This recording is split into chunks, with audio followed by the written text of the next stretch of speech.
And just so we are clear, I will be analyzing the song using the superior, original, non-remastered version of the song which came out in 1994, not the 2004 remix and remaster. Check out this video here for my thoughts on those. The original version has a warmth to it that the remastered version completely butchers. The original also has a lot of added percussion, you know, tambourines, shakers, which all give a real je ne sais quoi to the song. Production on the song really sounds the way the cover looks. It's warm like the fleeting moments of a summer's day before storm comes, sort of just like how you see on the cover art there. Tout Le Monde really stands out to me in Megadeth's catalog. First and most obviously is the title and majority of the song's chorus being sung in French. So let's just get the translation and meaning of the French words right out of the way. My wife speaks fluent French and teaches French, so I got her to write a little something on the translation of the chorus. This is what she wrote. French is a funny, very poetic language. There is rarely one perfect direct translation, especially when it comes to song lyrics. French is a language of context, so you need to look at the context of the entire song to properly and accurately translate these lines. So the first line of the chorus, Tout le monde, which means to everyone, basically. Initially, the first line might read as to the world. Monde, you know, is world in French, but that would be an inaccurate translation. Tout le monde translates to everyone in French. It is used in professional and casual settings. For example, she as a French immersion teacher would say, Bienvenue tout le monde, welcome everyone when greeting her class. À tous mes amis, this means to all my friends. And as she said before, French is a funny language with many rules, and with those many rules comes even more exceptions to these rules. That being said, this line translates exactly how you would expect it to. A rare occurrence in French. Je vous aime, I love you all. In French, we use vous when we are referring to a group of people excluding ourselves. The best equivalent of vous for English is y'all or you all. If I were saying I love you to a single person, we would use tu. For example, je t'aime would be used when saying I love you to just one person. So by saying je vous aime, saying I love you all, essentially. I love y'all, basically, I guess you could say. Side note she wrote here, in French, there isn't another word to distinguish to like and to love something or someone. Once again, it's all based on context. Je dois partir. I have to go / or I must leave. The drama and gravity of this line is entirely dependent on the context and interpretation of the lyrics. I could say je dois partir in a very casual setting because I need to leave or because I have an appointment, or I could say je dois partir as I am dramatically running away from my Romeo in the pouring rain, for example. Once again, context is key in French. And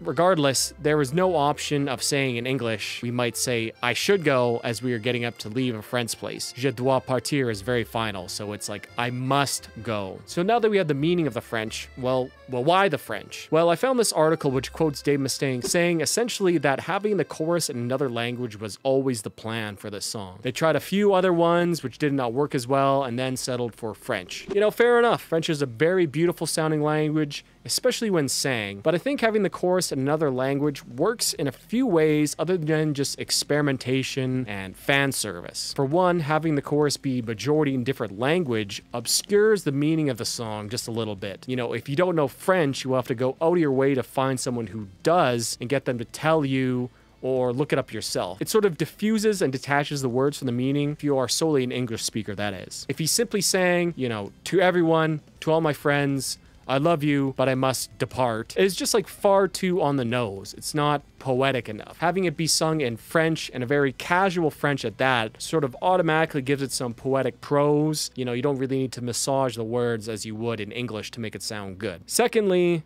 I mean, frankly, it's unique and interesting. You know, simple as. It gives more intrigue to the song simply for just changing the language briefly. You know, how often do you ever hear French in metal? Pretty much hardly never, right? Honestly, I think this was a genius decision and one which obviously has paid off. Would the song be as popular if he kept it all in English and obviously massaged the words to be more poetic? You know, maybe, but maybe not. Regardless, the French was a very unique and captivating derivation from the metal norm. So now that that's out of the way, let us get into the music here.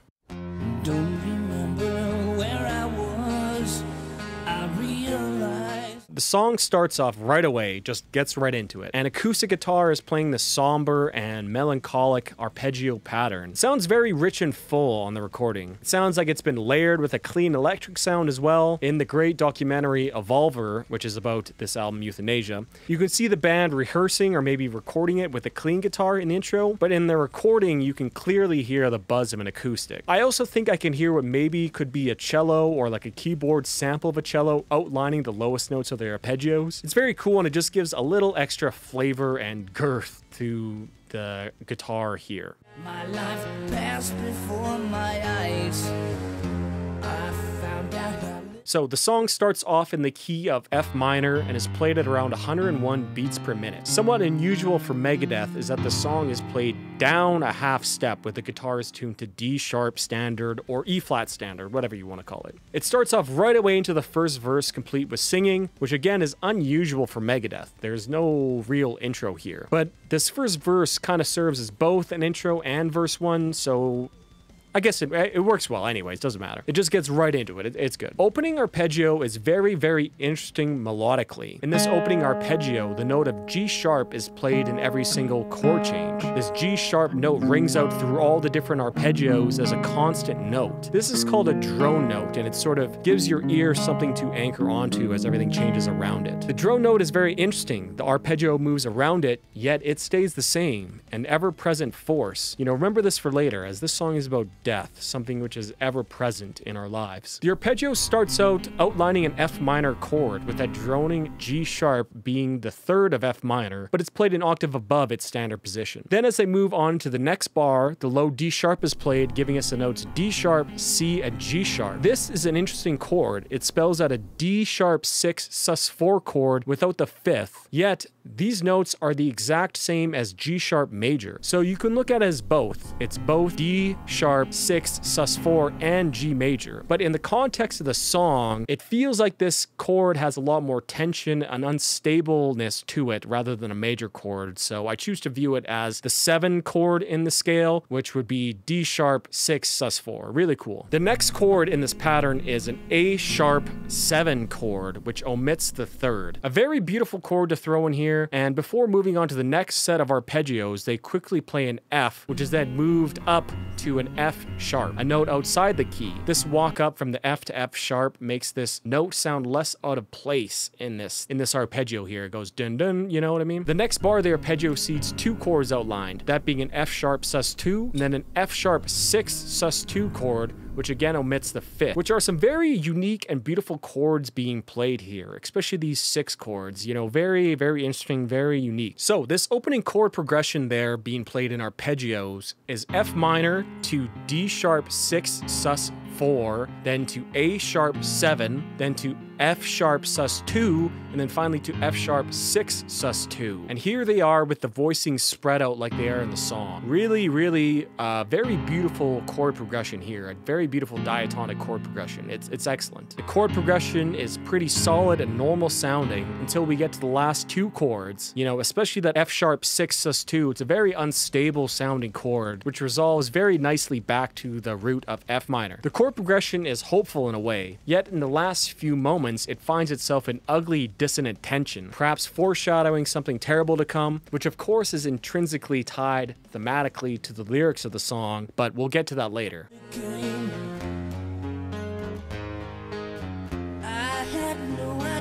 But you know, that's not all. The vocals start right away with the guitars. Dave sings these iconic opening lyrics. Don't remember where I was. I realized life was a game. The more seriously I took things, the harder the rules became. I had no idea what it cost.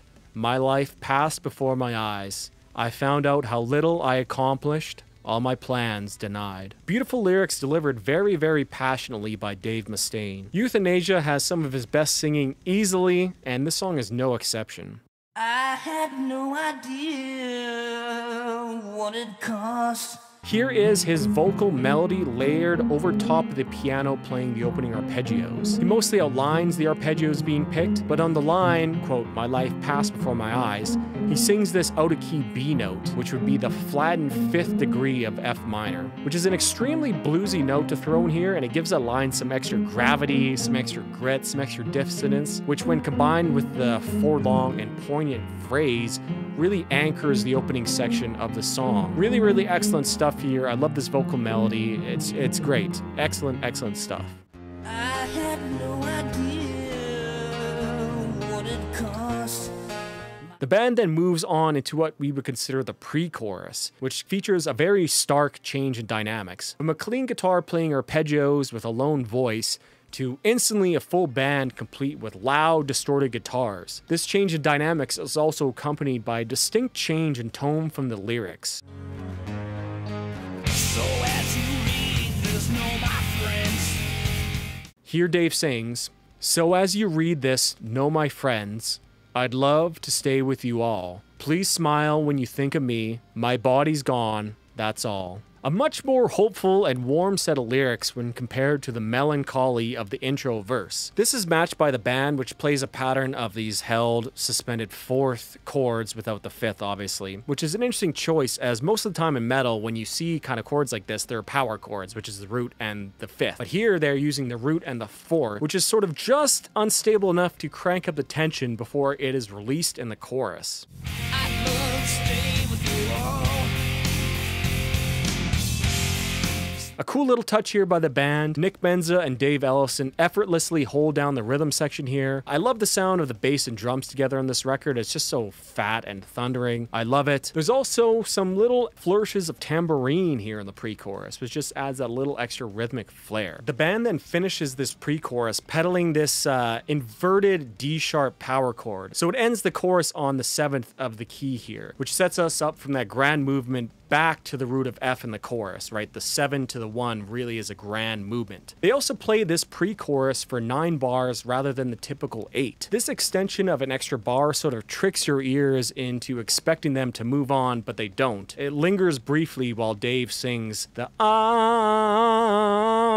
It's just a really great touch to sort of amplify the tension before it's all released in the chorus. Really, really excellent songwriting here. That's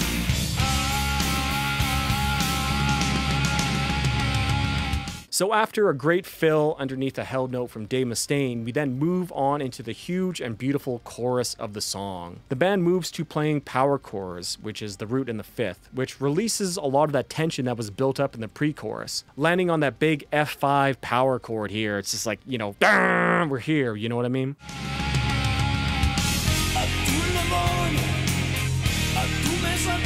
So while Dave and Dave follow the power chord pattern, Marty Friedman plays another beautiful arpeggio over top of everything here. It sort of floats effervescently over top of the music. It really is very gorgeous.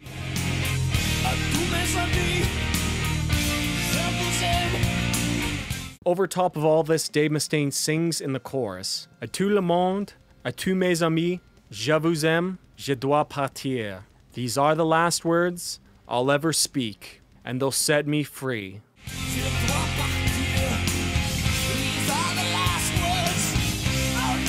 Gorgeous melody that he sings this in as well. Just great lyrics too.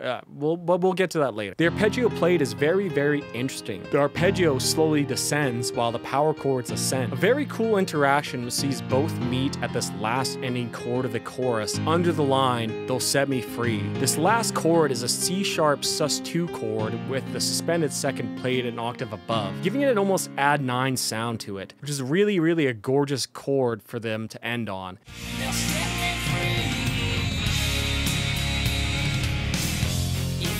As sort of both meet in the middle here. Very, very cool. The arpeggio Marty plays is also very beautiful and almost whimsical, but here is the real magic. I put just the root note of the power chords and turn the arpeggios back into chords so we can kind of understand just what is going on melodically here. Here I put all the names of the chords that you can all see here. Truly a very, very beautiful and wonderfully complex and rich chorus being played here. Diatonic with a borrowed chord. It's just gorgeous, gorgeous, gorgeous gorgeous stuff. Fantastic stuff by Megadeth. Now combine these chords with the chorus vocal melody, man is it ever gorgeous, especially that borrowed A sharp major chord. That chord really makes this chorus pop for me, it's gorgeous. In the chorus here, Dave also sings an out of key note on the line, I'll ever speak, which sort of echoes the out of key note in the first verse, which ushers us into the resolution of the chorus.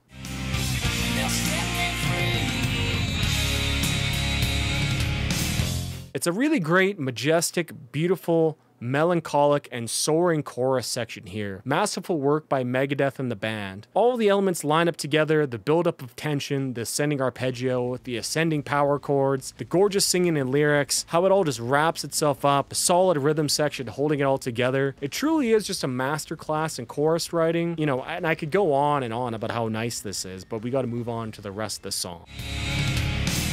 If my heart was still alive.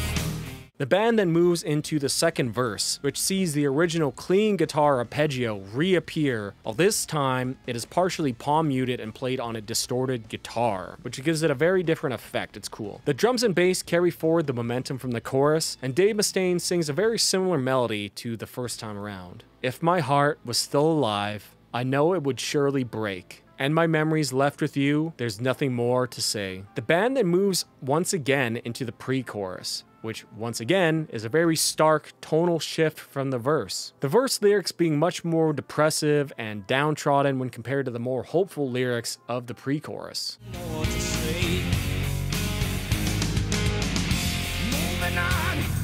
Dave sings, moving on is a simple thing. What it leaves behind is hard. You know the sleeping feel no more pain, and the living are scarred. Really just some very beautiful and painful lyrics, which we will get to shortly once again. The band then repeats the chorus before moving right into the solo section of the song.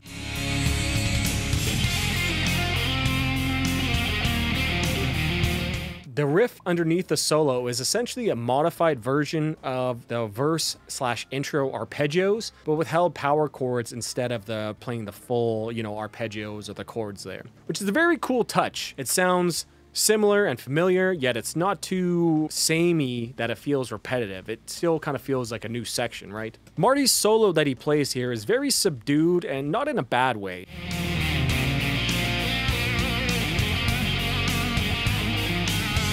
We are just sort of used to his normal bombast and his shredding. So here the solo seems to be more of like a contemplative solo, like someone is pondering their future or what is to come next. It's almost seems like it's caring, it's kind of loving. It's a very nice solo. It's also very short in comparison to some of the other solos he plays in Megadeth, which makes sense as this song is a very tight and well-written song. You don't really want a very long and overindulgent solo, you know what I mean? I do really love the last bar of the solo, just enough arpeggios and sweeping to make the transition into the pre-chorus that much better.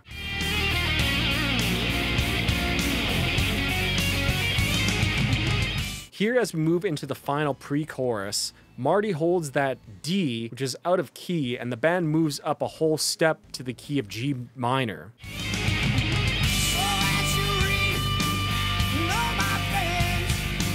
This D note that he holds, which is not in the key of F minor, but is the dominant in the scale of G minor. It's a very nice touch here to ease the key change to the listener. The key change that they use here is very interesting. It reminds me a lot of 70s or 80s pop songs, but the last chorus is moved up a whole step. So it's interesting that they used it here, as it definitely is more of a radio-friendly, more pop-structured song, but I don't really think that was the point here. This key change is only briefly adhered to, as when the band moves back into the final chorus, they move back down to the original key of F minor.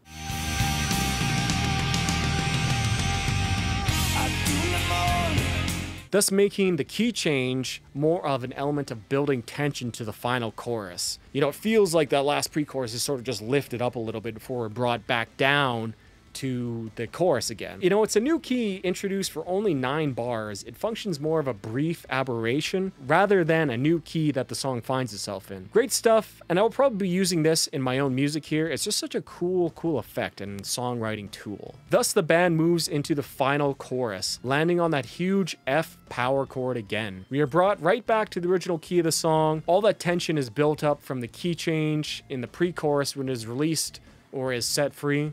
Melodically very similar to the other two choruses. The only real change here is Dave Mustaine singing.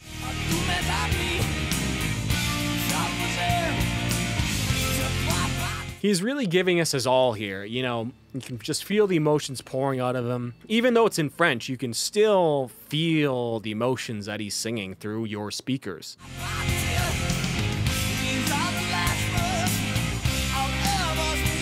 And for added finality, they repeat the chorus twice at the end here. The band then moves into the outro or coda section. It repeats the same power chord rendition of the intro that was played in the solo, except this time we have a very dramatic and almost desperate sounding lead played over top of it.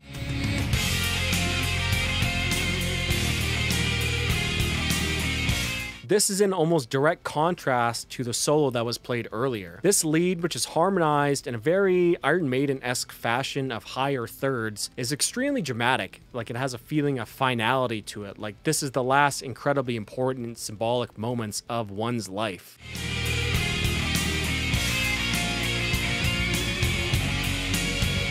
As the lead ends, it descends all the way back down to the root note of F. You know, sort of like life is finally falling, it's ending, right? And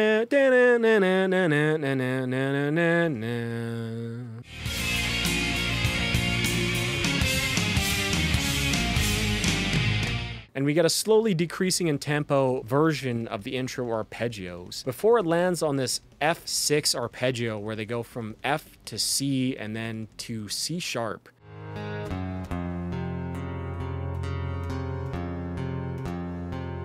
These two notes, C and C sharp, are rubbing, you know, they're rubbing right against each other, sort of like the last gasps of air from someone dying, before the band resolves the song on that huge F minor chord. An absolutely wonderful way to end the song.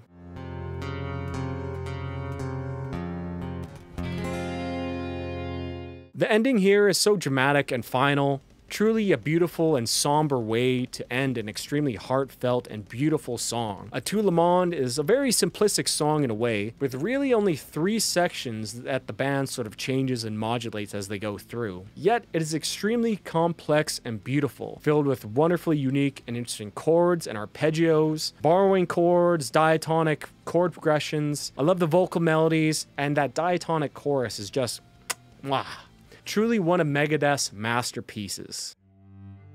But now, what of the lyrics? In doing research for this video, I found this clip of Dave Mustaine explaining the lyrical meaning behind the song. What it is, when people have a loved one that dies and they end on a bad note, you know, they wish that they could say something to them. So this is an opportunity for the deceased to say something before they go. And honestly, I don't think he could have written a better song for this. Essentially, this song is Dave Mustaine imagining what he would like to say to everyone if he only had a few moments left to say something. And I totally agree with him. This is what I would like to say as well. Although I think there's a little more nuance to it than that. Essentially, this song has 2 outlooks. One depressive and the other uplifting, which echoes life itself. Ups and downs, peaks and valleys, yin and yang. You know, I myself have never had a near-death experience, but seeing my mother deal with stage 4 terminal cancer, which took her life in less than 3 months, you really get to see the ups and downs of staring into the great unknown with a definite known end date. It can really do a number to a person's psyche, and you sort of get to see that secondhand when someone close to you is dying like that, essentially. The first verse goes, "Don't remember where I was. I realized life was a game. The more seriously I took things, the harder the rules became." Musically, the verses are a lot darker than the pre-chorus and chorus. As we saw earlier, the chords chosen are very unusual and give a very dark and tension-filled sound, which is echoed here in the lyrics. It seems to me that this is referencing a moment in life where one sort of teleports through time, if you sort of know what I'm saying. You know, one day you're playing blocks and you sort of blink and you're 30 years old, I guess you could say. One day you're here playing the game,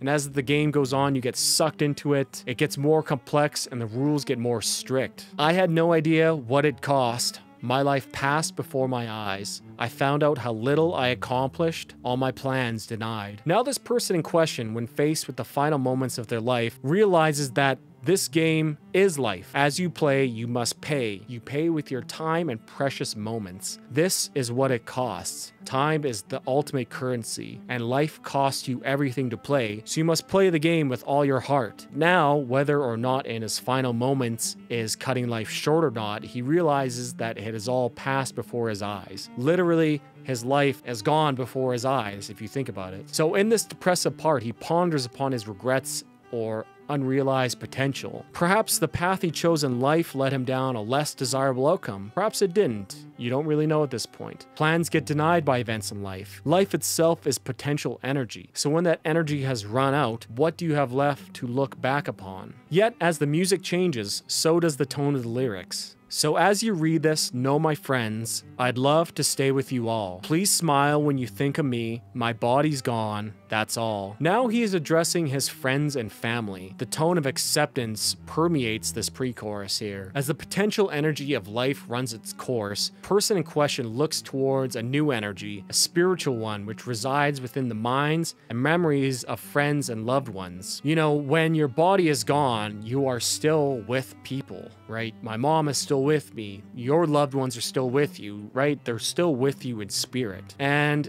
this sort of swing of moods, I saw similar things in with my own mother here. You know, one day it is pessimistic, full of regret, lamenting the things left unfinished and events they will never see. And the next day you sort of see this acceptance of the fact, a sort of serene calmness that, you know, it's simply just not their problem anymore. What is done is done. They simply want you to remember them and smile. Smile for the good times. Smile for the bad times. As time is simply the great currency which you spend in this life with the people that you love. And the chorus sort of continues this more acceptance, serene tone. À tout le monde, à tous mes amis, je vous aime, je dois partir. Or if we translate it all to plain old English, we get, to everyone, to all my friends, I love you all, yet I must go. These are the last words I'll ever speak, and they'll set me free. Truly very beautiful lyrics. I mean, truly, you know, what else needs to be said in one's final moments? Life's trials and tribulations seem absolutely trivial and banal in those precious final moments. All that's left is love. The love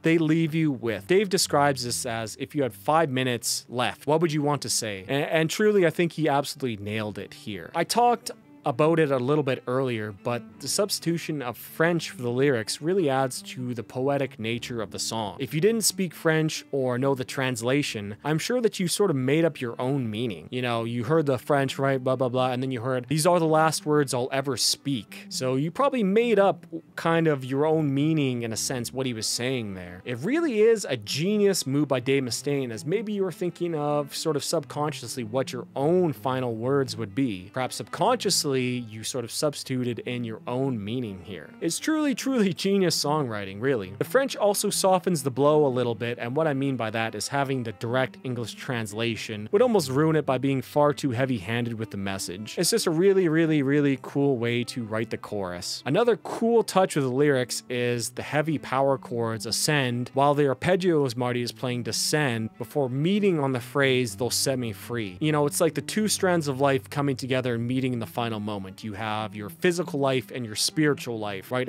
And in that moment of death, they're kind of one in a weird way if you think about it, which is kind of like how the arpeggio and the power chords meet. They're one as he is set free. Really, really cool songwriting by the band. As we move into the next verse, we get back into the depressive mood. If my heart was still alive, I know it would surely break. And my memories left with you, there's nothing more to say. Again, I saw something similar with my own mother here. You know, the heart is shattered by this definite death sentence. She would say she would put sweet memories and last meetings with friends into her smile bank. You know, these moments would be heartbreaking, but in these precious last moments, there seems to be more profound feeling than simple sadness in the air. It's almost like the heart dies and all that's left is just these memories. It's the memories of me that you leave with, and there's nothing more to say. Moving on is a simple thing. What it leaves behind is hard. You know the sleeping feel no more pain, and the living are scarred. The pre-chorus seems to be an attempt to confront the people around them. One of the hardest things for the living, which leaves such a deep scar, is the pain and suffering that almost always goes with the last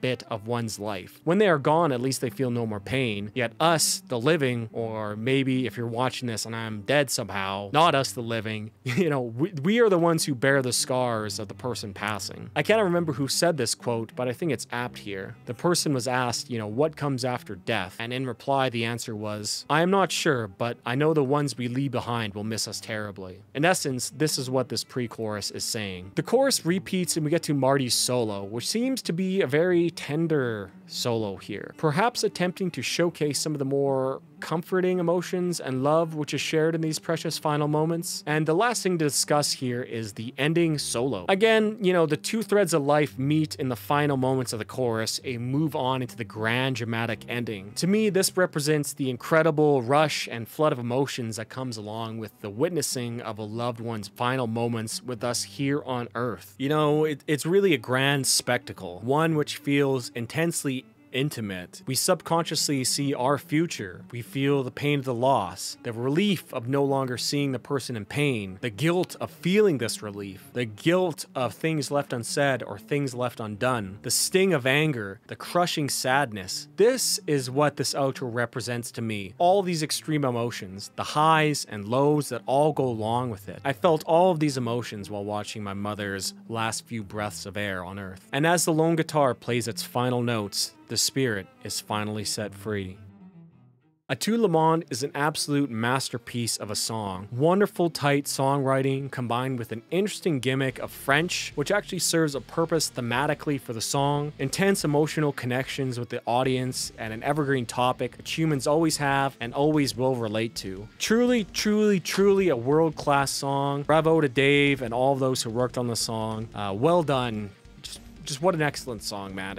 And I really gained, you know, I've always liked the song, but I really gained a new appreciation for it while doing this deep dive here. But that's all from me today. Thanks for watching. Hit that sub button for more. Hit the like button as it really helps the channel grow. Check out my socials and links in the description. And if you want to help me get more of these out faster, consider supporting me on Patreon. Check out my other deep dives. I got a lot of other stuff out there. A lot of interesting content too. My name is Varvis. Thanks for watching, you guys. Cheers.